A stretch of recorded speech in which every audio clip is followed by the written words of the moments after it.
Yes, so very good evening everybody. Today I am going to take your last class just before the board examination. मैं ये record कर रहा हूँ ताकि अगर बाई चांस कुछ बच्चों का छूट जाए तो उनको भी फायदा हो जाए, क्योंकि सारे बच्चे तो अभी आए नहीं है। हाँ जी, आप क्या पूछ रहे थे? डाउट सर एक बार वो चेकर बोर्ड वाला जो था सर वो थोड़ा ब्रीफ में बता दीजिए। उसमें थोड़ी कंफ्यूजन हो जाती है जब भी मतलब चेकर बोर्ड जैसे अभी सर वो हेरिडिटी वाले में जो था। जो अभी हमने जस्ट सीखा, ये वाला ये वाला। हाँ सर, ये वाला एक बार सर थोड़ा ब्रीफ में फिर से समझा दीजिए प्लीज। ओके, आपको पता है डायहाइब्रिड क्रॉस का जो रेशियो आता है वो 9:3:3:1 आता है, राइट? Yes sir. तो आपको पता है ये जो 9 टाइप की जो सीड बनकर आए थे, ये पेरेंटल से मैच कर रहे हैं या नॉन पेरेंटल से मैच कर रहे हैं? मतलब पेरेंट जैसे नहीं है या पेरेंट जैसे हैं? सब पेरेंट जैसे हैं। Very good. और ये वाला भी बिल्कुल सेम पेरेंट जैसा ही है, राइट? दूसरे वाले। हाँ सर। हाँ सर। लेकिन ये जो तीन तीन जो ये बनकर आए हैं, ये क्या है? Non parental. नॉन पेरेंटल का मतलब है जो पेरेंट से हटकर है, मतलब दोनों के मिक्स कैरेक्टर है। अगर डैड एकदम वाइट है, मदर एकदम ब्लैक है, लेकिन जो बेटा हुआ है वो सांवला हुआ है, तो वो सांवला नॉन पेरेंटल है, क्योंकि वो सांवला दोनों का मिक्स है, और मिक्स वालों को हम नॉन पेरेंटल कहते हैं। वैसे नॉन पेरेंटल तो नहीं कहना चाहिए था, मिक्स बोलना चाहिए था, लेकिन बायोलॉजिकल में इसे नॉन पेरेंटल ही बोला जाता है। तो नॉन पेरेंटल से कोई इसका गलत मीनिंग नहीं निकालेगा कि पेरेंट्स का है ही नहीं, वो अलग बात है। ठीक है, तो 3:3 क्या है? Non parental. अब अगर मैं आपसे ये पूछ लूं प्यारे बच्चों कि बताओ, अगर आपके पास टोटल सीट कितने हैं? 3200 है। तो अगर टोटल सीट 3200, तो बताओ इनमें से हमने डायहाइब्रिड क्रॉस करवा दिया, तो बताओ पेरेंटल कितने हुए? तो पेरेंटल सीड डायहाइब्रिड क्रॉस के सेकंड जनरेशन में कितने हुए? भाई फर्स्ट जनरेशन में तो सारे एक जैसे ही होते हैं। अगर मैं आपसे फर्स्ट जनरेशन का पूछ लेता तो आप 3200 का 3200 ही बोलेंगे, क्योंकि फर्स्ट जनरेशन में सारे एक पेरेंट से मैच करते हैं, तो वो सारा का सारा क्या हो जाएगा? 3200। लेकिन यहाँ पे मैं आपसे क्या पूछना चाह रहा हूँ प्यारे बच्चों, सेकेंड जनरेशन में आपको पेरेंटल बताना है। अब आप मुझे एक बात बताओ, इस 9:3:3:1 के अंदर कितने पेरेंटल है? मतलब ये टोटल 16 है। अगर काउंट कर दो, 16 में से कितने पेरेंटल हुए? 10। 10 पेरेंटल है, और 6 क्या है? Non parental. तो जब 16 में से 10 पेरेंटल होते हैं, 6 नॉन पेरेंटल, तो ऑब्वियसली 3200 के अंदर कितने पेरेंटल होंगे और कितने नॉन पेरेंटल होंगे? सोचो। 2000 पेरेंटल। 2000 very good. देखो, और 16 का 12,000 अगर नॉन 10 है, पेरेंटल। 16 का अगर 10 है तो 32 का कितना हो जाएगा? 20, राइट? तो ये तो 3200 दे रखा है आपको 3200, तो ऑब्वियसली कितना हो जाएगा? 2000 बोल सकते हैं। Yes sir. तो 2000 पेरेंटल हो गया। रेशो से डील करो ना, जब इसके अकॉर्डिंग रेशो ये बन रहा है तो इसका रेशो क्या बन जाएगा? ऑब्वियसली। तो इसमें कितना हो जाएगा? 600। 600 या समथिंग एल्स? सर 1200 हुआ ना। क्योंकि ये इसका डबल है। डबल है। अगर ये 1600 होता तो हमारे पास 600, तो इसलिए हमें क्या बचा फिर? जो भी बच गया वो 1200, क्योंकि इसका डबल दे रखा है। 616 का डबल 32 होता है, तो इसलिए वो भी डबल करना पड़ेगा आपको। ठीक है प्यारे बच्चों? Yes sir. Okay, any other question? अच्छा, कभी कभी इस टाइप से भी रेशो आता है, मैं आपको बता देता हूँ। मान लो कि अगर मान लो आपको बोल रखा है कि किसी की हाइट है, और किसी की हाइट आपको दे रखी है हेड्रोजाइगस हेड्रोजाइगस टॉल, और वो भी आपको दे रखा है हेड्रोजाइगस टॉल। अगर आप इसकी क्रॉस करवाएंगे तो जरा बताओ कितने टॉल है और कितने डुआफ है? करके दिखाना। ये तो ऑब्वियसली टॉल होंगे सर 3 टॉल 1 डॉट। दो ये आएंगे और एक ये स्मॉल आएगा। एम आई राइट? Yes sir. तो अगर ये आपसे ये पूछ रहा है, तो अब देखो, आपसे क्वेश्चन बोल रहा है कि आपको ना 2000 सीट दे रखे हैं। मैंने खुद ही बोला है कि आपको मैंने 2000 सीट दे दिए। अब मुझे एक बात बताओ, इन चारों में से ये भी टॉल है, एक्चुअली तो होना ही चाहिए टॉल, और लॉ ऑफ डोमिनेंस की वजह से ये दो भी टॉल है। एम आई राइट? लेकिन यस ये सर। बेचारा डुआफ है। तो अब मुझे एक बात बताओ, चार में से कितने डुआफ है? एक। एक, जो कि कंप्लीटली रिसेसिव है, होमोजाइगस रिसेसिव। तो अगर यस चार में सर। से एक डुआफ है, तो जरा बताना, तो 2000 में से कितने डुआफ निकल के आएंगे? 500 सर 500। Yes sir 500। समझ में आ गया कितना आसान है? Yes sir. और इस 2000 में से कितने टॉल होंगे? 1500। 1500। 1500। लेकिन अगर मैं आपसे क्वेश्चन यहाँ पे चेंज कर दूं, मैं आपसे पूछूं कि बताओ इस 2000 सीड में से कितने हेड्रोजाइगस टॉल है, तो क्या बोलते? 1000। यस, क्योंकि इन हाँ। चार में से ये जो वाले जो दो हैं ये हेट्रोजाइगस, क्योंकि इनका एलील अलग है। हेट्रोजाइगस का मतलब वाले अलग अलग होते हैं, तो ये हेट्रोजाइगस टॉल है। और ये होमोजाइगस स्टॉल है, तो हेटेरोजाइगस स्टॉल तो 4 में से 2 है, तो जब 4 में से 2 होते हैं तो इसका मतलब तो 50% हो गया, तो 100 2000 का Yes, 50% sir. कितना होगा? 1000। समझ 1000 में आया मैं क्या कह रहा हूँ? Sir. Yes sir. Yes sir. कुछ बच्चों को समझ ही नहीं आ रहा कि हो क्या रहा है ये सब, T capital T small T, भैया हमें कुछ समझ नहीं आ रहा। डरने की कोई जरूरत नहीं है, पर हाँ डरना भी चाहिए आपको, क्योंकि आपको कुछ आता नहीं है। और कोई नेक्स्ट क्वेश्चन?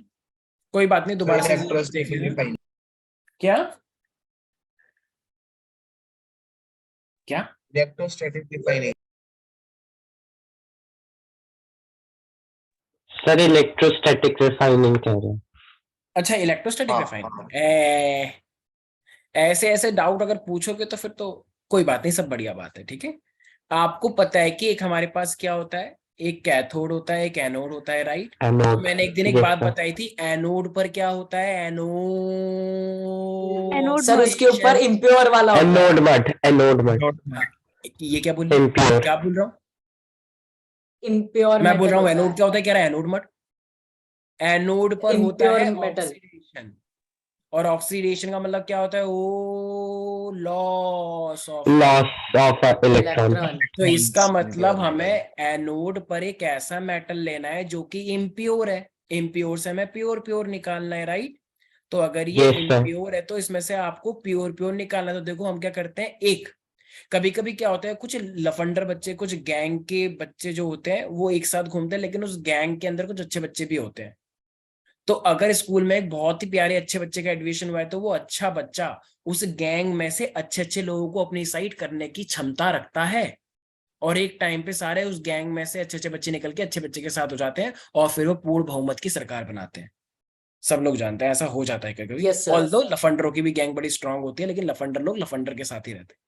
तो ये जो अभी स्कूल है, इस स्कूल के अंदर लफंडर और अच्छे बच्चे दोनों है इसमें, क्योंकि इसमें प्योर और इम्प्योर दोनों है। लेकिन हम जानबूझ के एक प्योर स्ट्रिप लेकर आते हैं, मतलब एक बहुत ही अच्छा बच्चा लेकर आते हैं। तो ये प्योर थिन स्ट्रिप क्या है? It is completely pure and it is working as a cathode. Anode पर हमने क्या लिया है? Impure metal. इम्प्योर का मतलब जिसमें अच्छे और गंदे सब है, इम्प्योर का मीनिंग ही वही होता है। तो अब क्या होगा, अब तुम्हें एक मेटल सॉल्युबल सॉल्ट लेना है। Metal soluble salt is taken as electrolyte, तभी तो इलेक्ट्रॉन मूव करेंगे। तो होता Yes, है sir. प्यारे प्यारे बच्चों कि इस में से, इस पूरे के पूरे में से, कंप्यूटर जी स्पॉटलाइट ऑन करें। हाँ, तो ये जो आपने एनोड लिया है, which you are taking anode as a impure metal, so all the pure metal is getting collected on this pure thin strip, क्योंकि अच्छा बच्चा सारे Cathode. अच्छे बच्चों को कलेक्ट कर लेगा अपनी साइड। अब Yes, अगर sir. सारे Yes, sir. अच्छे बच्चे कुछ टाइम बाद इसके ऊपर कलेक्ट हो जाएंगे इसके ऊपर, तो यहाँ पे क्या रह जाएगी? सिर्फ और सिर्फ anode mud, impurities. Anode Impurities. Mud, मतलब सारा का सारा लफंडर गैंग यहाँ पे रह जाएगा। और लफंडर गैंग को धाराशाही करना आसान है या नहीं? बिल्कुल, इनके ऊपर है। बुलडोजर नहीं। चला दिया है, इनके ऊपर बुलडोजर चला दिया जाएगा और ये बन जाएगा एनोड मड। बाबा की सरकार है, तो एनोड मड, ठीक है। तो बस खत्म। Yes, sir. हमारा यही तो काम था रिफाइनिंग का, कि बैटरी कुछ कौन से टर्मिनल से मिक्स कनेक्ट में होती से है बताओ। अच्छे अच्छों को अपने साइड कलेक्ट करवाओ, और यहाँ पे आपको मिल जाएगी प्योर थिन स्ट्रिप। यस, ये सर कॉपर के आपने साथ बैटरी मिलता है। कनेक्ट नहीं की। सर क्या? बैटरी किससे कनेक्ट होगी, मतलब अरे बैटरी दोनों भैया, की ही होगी अब ना मैं भाई, ये सब भी दोनों बताऊंगा की तो आपको। होगी। सर ये तो शुभम सर का काम था।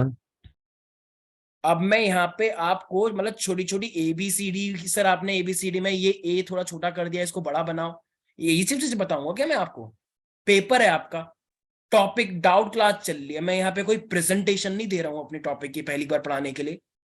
एंड टाइम पे अपना मेन कॉन्सेप्ट सीखो, यहाँ बकवास मत करो, बैटरी नहीं लगाई, वो नहीं लगाया।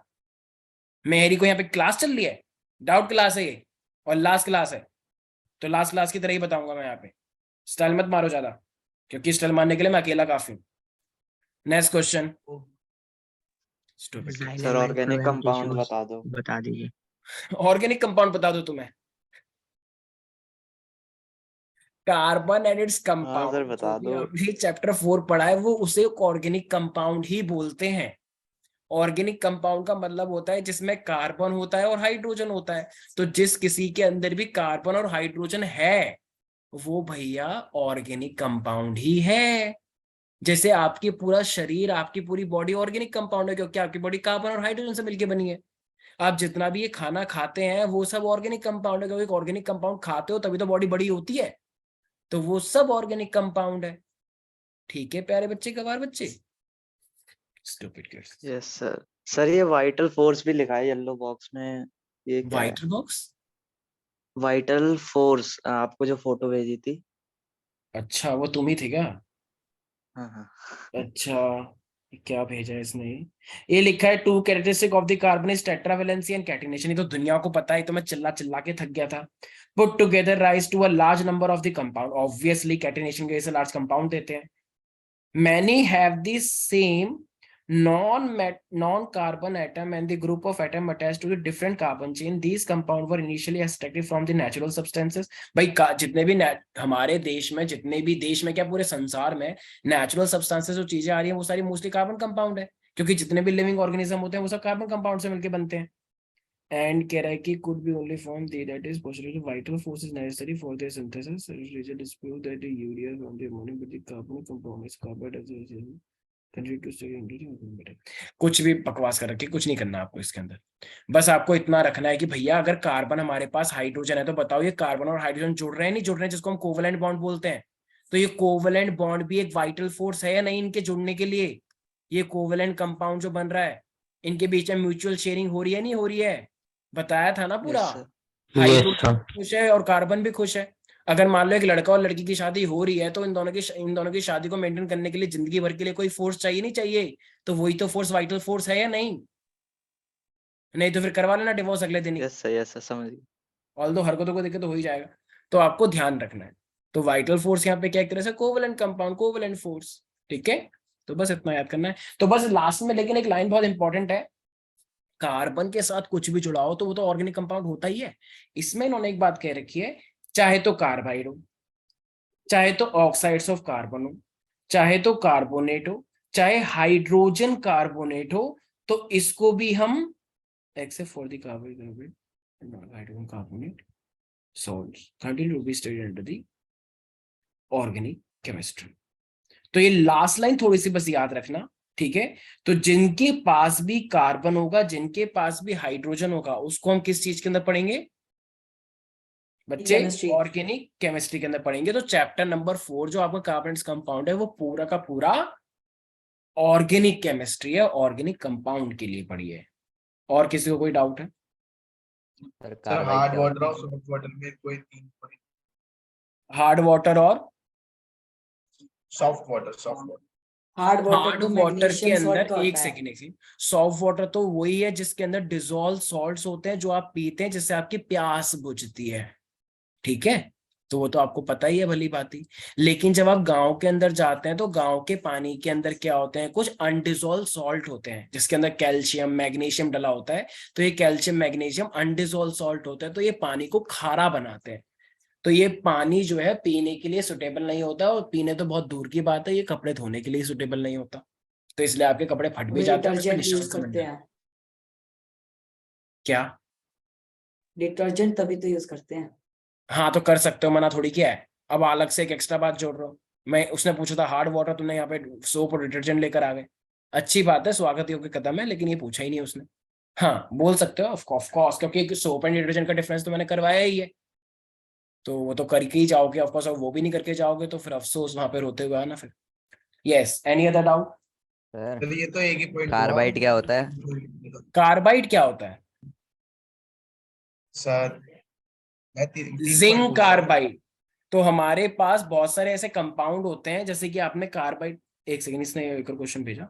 तो हमारे पास जिस तरीके से तुम लोगों ने 9th क्लास के अंदर कार्बोनेट देखा होगा, जिस तरीके से आप लोगों ने नाइट्रेट देखा होगा, तो उसी तरीके से एक पॉलीएटॉमिक आयन हमारे पास, उसका नाम कार्बाइड है। तो बस उसी को कार्बाइड बोलते हैं। सर डॉट स्ट्रक्चर बता दे था इनका। डॉट स्ट्रक्चर बता दूं मैं? सर ये तो यूरिया बहुत की ही अच्छा फॉर्मेशन क्वेश्चन। वाला आए। क्या? सर एक सेकंड, अबे एक आपने सेकंड राइट नाउ क्लास के अंदर 30 से ज्यादा बच्चे हैं, तो आप लोग धीरे धीरे करके पूछे, एक एक करके पूछे, ठीक है? जब तक मैं एक का क्लियर ना कर दूं तो दूसरा बच्चा ना पूछे। हाँ जी, सर मेरा नहीं हुआ अभी तक। हाँ क्या डाउट था तुम्हारा? सर आपने एक ही पॉइंट बताया सॉफ्ट वाटर का और हार्ड वाटर का, 3 तो भैया इतना ही बताएंगे हम, और कुछ नहीं बताएंगे। तो बाकी तुम खुद भी तो बना सकते हो कि हार्ड वाटर इफेक्टिव नहीं होता पीने के लिए, हार्ड वाटर के अंदर अनडिसॉल्व सॉल्ट होते हैं, हार्ड वाटर की हार्डनेस को हम डिटर्जेंट से हटा सकते हैं।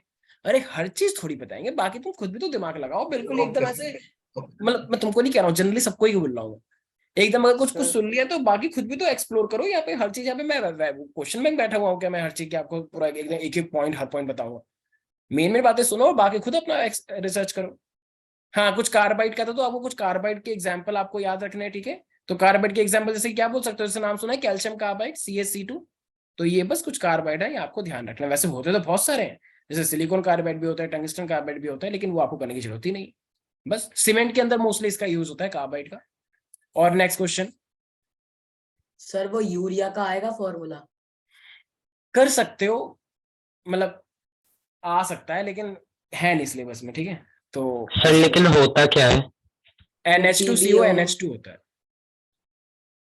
जितना मुझे याद आ रहा है, अमोनिया का, आई मीन यूरिया का, आई गेस, लेकिन करना नहीं है, नहीं आएगा। और कुछ अनदर डाउट? सर सैचुरेटेड और अनसैचुरेटेड की फ्लेम्स, सूदी और वो ब्लू कलर का क्या था? क्या क्या? सर वो स्कूटी वाली बोल रहा है, स्कूटी फ्लेम्स येलो और ब्लू वाली। अच्छा अच्छा अच्छा। अरे इसका बस आप रीजन ये दे सकते हैं कि आपको पहली बात तो वो खुद ही बोलेगा कि इस तरीके से ऐसा क्यों हो रहा है, तो आप बस सिंपल बॉन्ड पे चले जाना। आप बस सिंपल बोलना कि सैचुरेटेड के अंदर क्या होता है, हमारे पास सिंगल बॉन्ड होता है, तो इसीलिए हमारे पास इस टाइप का फ्लेम आता है। और उसमें बोल देना कि अनसैचुरेटेड में हमारे पास डबल और ट्रिपल बॉन्ड होते हैं, तो ट्रिपल बॉन्ड की वजह से हमारे पास ये वाला फ्लेम आता है। तो बॉन्ड की वजह से, अब देखो ऐसा क्यों होता है, क्योंकि क्योंकि जब बॉन्ड बहुत सिंगल बॉन्ड है अगर हमारे पास, तो यहाँ पे बात होती है कंबशन की, क्योंकि तुम फ्लेम में जला रहे हो, तो उसका कलर कैसे आ रहा है? तो देखो, अगर पूरी तरीके से उसने ऑक्सीजन ले लिया है, एकदम कंप्लीट ऑक्सीजन हो रहा है, कंप्लीट कंबशन हो रहा है, तो एक अलग टाइप का हमारे पास फ्लेम आता है। लेकिन अगर हमारे पास इनकम्प्लीट कंबशन हो रहा है, अगर ऑक्सीजन पूरी ढंग से जा ही नहीं पा रही, क्यों? क्योंकि बॉन्ड तोड़ना ही बहुत मुश्किल हो रहा है, तो फिर अलग टाइप का फ्लेम येलो। आता है। तो जब जब हमारे पास फ्लेम के ऊपर क्वेश्चन आएगा और आप बोलेगा कि ये ऐसा फ्लेम क्यों आ रहा है, तो आप सीधे किस पे चले जाएंगे? बॉन्ड पर। सैचुरेट के अंदर बॉन्ड्स एक पर। सिंगल बॉन्ड है, तो अब बताओ, अगर सिंगल बॉन्ड है तो उसे तोड़ना मुश्किल है या आसान है? आसान है। आसान है, आसान है। सोच लो। आसान है सर, आसान है। क्या फाइनल आंसर? आसान है। तो अगर आसान है तो वो कंप्लीटली ऑक्सीडाइज हो जाएगा, मतलब सारी ऑक्सीजन से रिएक्शन कर जाएगा या नहीं कर पाएगा? कर जाएगा।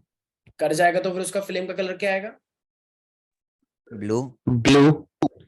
और अगर ब्लू हमारे तो पास फिर डबल और ट्रिपल बॉन्ड है और अगर वो ढंग से कंबाइन नहीं कर पाएंगे, तो फिर क्या आएगा? Yellow. Yellow and sooty. Yellow. समझ में आ गया? Yes sir. Next question. Sir advantages of vegetation propagation. भाई एक सेकेंड, थोड़ा तेज बोलो, मैं यहाँ पे ऑनलाइन क्लास ले रहा हूँ, कोई ऑफलाइन क्लास नहीं है, थोड़ा तेज बोलो, क्या बोला? सर जो मैंने 2 क्वेश्चन दिए एडवांटेजेस थे वो बता दीजिए। तो एडवांटेजेस ऑफ वेजिटेशन प्रोपगेशन। बच्चे इसने क्या बोला, जरा जोर से बोलना, क्योंकि इस बच्चे की आवाज सुनी नहीं। Sir Advantage advantages of vegetative propagation. अच्छा, एडवांटेजेस। इसमें पहली बात तो जैसे आप लोग जानते हैं कि आप लोगों के बीच में सेक्सुअल रिप्रोडक्शन होता है, तो सेक्सुअल रिप्रोडक्शन में आपको कोई दूसरा पार्टनर ढूंढने की तो जरूरत पड़ेगी नहीं पड़ेगी, अगर यस जनरेशन सर। आप आगे बढ़ाना चाह रहे हो तो। जैसे मान लो रेयान ने आगे सोचा कि रेयान आगे जाके शादी नहीं करेगा, तो अगर आगे जाके शादी नहीं करेगा लेकिन ये चाहता है कि नहीं मेरे बेटे हो, तो मुश्किल होगी ना, या तो अनाथ आश्रम जाना पड़ेगा या फिर, अडॉप्ट कर लेगा। हाँ, एडॉप्ट एडॉप्ट ऐसे नहीं होता।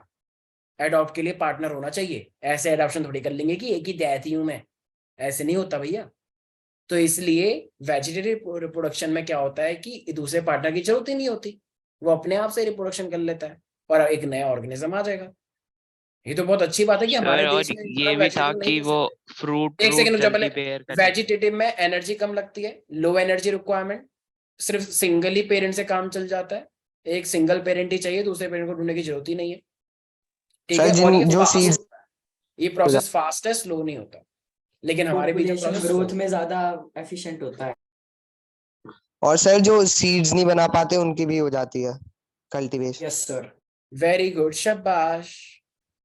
Any other doubt? Sir regeneration और फ्रेगमेंटेशन में डिफरेंस बता दो। फ्रेगमेंटेशन में अगर ये कोई बॉडी है हमारी, तो ये एक एल्गी है, तो एल्गी को जब लगता है कि अभी पूरा डेवलप हो चुका है, तो ये 2 फ्रेगमेंट में बढ़ जाता है। तो ये 2 फ्रेगमेंट के अंदर बटना प्रोसेस का नाम हो गया फ्रेगमेंटेशन। लेकिन रीजनरेशन यूजुअली किस चीज के लिए लिया जाता है कि जब हमारे कोई चोट लग जाती है तो वो पार्ट रीजनरेट करके एक पूरा पूरा पूरा कंप्लीट कर देता है। जैसे मैं चोट गया, मेरा एक्सीडेंट हो गया, तो चोट लग गई, तो रिकवर होके आ जाएगा, ग्रोथ हो जाएगी, दिस इज कॉल्ड रीजनरेशन। लेकिन कुछ ऐसे स्पेशलाइज्ड ऑर्गेनिज्म है जैसे कि प्लेनेरिया, वो भूत जैसी शक्ल का जो होता है, ठीक है, तो अगर बाई चांस इसके कहीं पे चोट लगती है, तो ये 3 हिस्सों में अगर हो गया मान लो, तो इसके अंदर ये रीजनरेशन ही एक रिप्रोडक्शन का मोड है। लेकिन ये रीजनरेशन हर किसी के अंदर नहीं होता, ठीक है। तो ये जब कहीं से भी कट होता है, तो ये जहां जितने हिस्सों में कटेगा उतने हिस्से में इसके नई नई बॉडी बनकर आ जाएगी। आपने वो देखा है जैसे कभी कभी एक मूवी भी आई थी ना, वो कौन सी मूवी थी, जितने हिस्सों में वो टूटता है वो उतने ही और बन जाता है, मैं नाम भी भूल गया मूवी का, बट वेरी गुड, शाबाश। तो ये रीजनरेशन है। तो रीजनरेशन और ये दोनों ही क्या है, वेजिटेटिव मोड है, लेकिन इसमें ही फ्रेगमेंट में बढ़ता है, लेकिन इसमें जितने हिस्सों में टूटेगा उतनी पूरी बॉडी के अंदर निकल के आ जाएगा। फ्रेगमेंटेशन में यूजुअली 1 से 2 बनते हैं, लेकिन रीजनरेशन कितने भी हो सकते हैं, ठीक है। तो ये इसका टाइप है। Any other doubt? सर मैंने डिफरेंस आपको बिटवीन व्हाट्सएप किया है वो। Leishmania and amoeba. क्या difference between Leishmania and amoeba. Amoeba के अंदर बाइनरी फ्यूजन होता है सर। यहाँ से वो पहले न्यूक्लियस टूटेगा, फिर न्यूक्लियस से फिर ये साइटोप्लाज्म डिवाइड होगा और फिर ये 2 बन जाएंगे। लेकिन लेशमेनिया के अंदर किस टाइप का फ्यूजन होता है, एनीबॉडी को बताना चाहेगा? सर बाइनरी होता है पर Binary वो होता है। हॉरिजॉन्टल होता है। हाँ सर। हॉरिजॉन्टल होता है, आर यू श्योर? नहीं वर्टिकल। यस। तो ये हमारे पास, इसको हम बोलते हैं लॉन्गिट्यूडनल फ्यूजन, क्योंकि ये हमेशा वर्टिकल प्लेन में आधा हिस्सा इधर जाएगा आधा हिस्सा इधर जाएगा, ये कहीं से भी हो जाएगा बाइनरी में, लेकिन इसके अंदर हमेशा लॉन्गिट्यूडनल होता है। लॉन्गिट्यूडनल मतलब ऊपर से अगर कोई तुम्हें यहां से ऐसे काट दे कैंची से, ठीक है, ज्यादा मत काटना, सर तो ये क्या कहलाता है, longitudinal fusion. Yes. Sir sir मैंने आपको व्हाट्सएप किया डाउट। कौन बोल रहा है? सर अमोघ।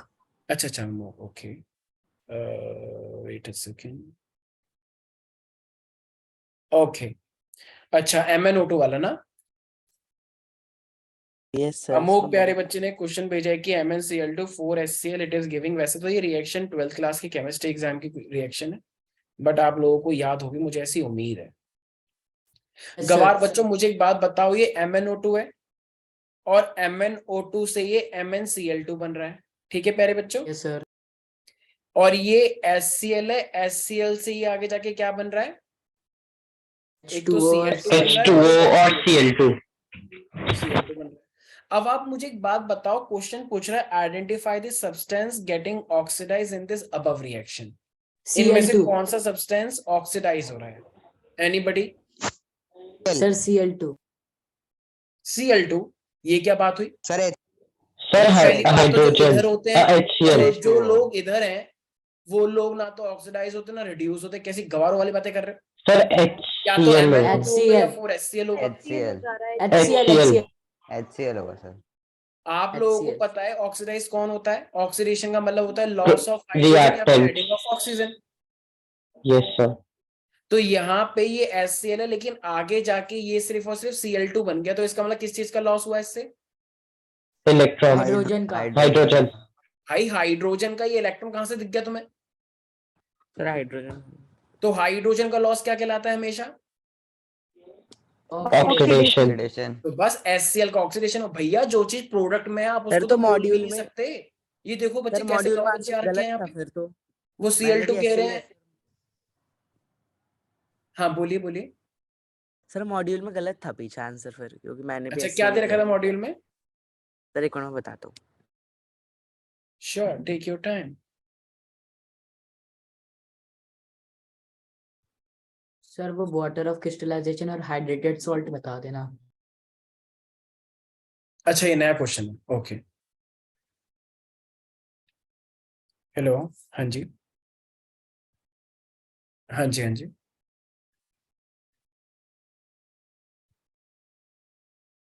क्या क्या बोला आपने, फिर से बोलिएगा।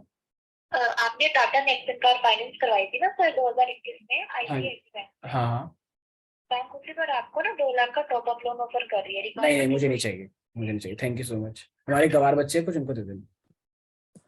हाँ जी। सर उसमें MnO2 था। MnO2 MnO2 लिखा है? हाँ सर। MnO2 तो रिड्यूस हो रहा है। वही Yes, सर sir. पता नहीं उसमें MnO गलती से हो गया होगा, माफ सर करना। गलत वो दिया कभी होगा कभी- वो काफी क्वेश्चन। हाँ हाँ हाँ, आप लोग अपने दिमाग का यूज करें। कभी कभी मैं जानबूझ के वो सब चीजें कर रखी है ताकि कुछ बच्चे ब्लाइंडली रट्टा मार के ना जाएं, ताकि कुछ बच्चे अपना तो दिमाग तभी लगाएं। करेक्ट है ना फिर। ठीक है, वो सर, मैंने झूठ जानबूझ है। के कर रखा है ऐसा। सर झूठ, क्या? सर झूठ बोल रहे हो आप। Shut up. सर वो वाटर ऑफ क्रिस्टलाइजेशन और सर सर्च हाइड्रेटेड कड़वा सॉल्ट। लगता है। Coming to next question.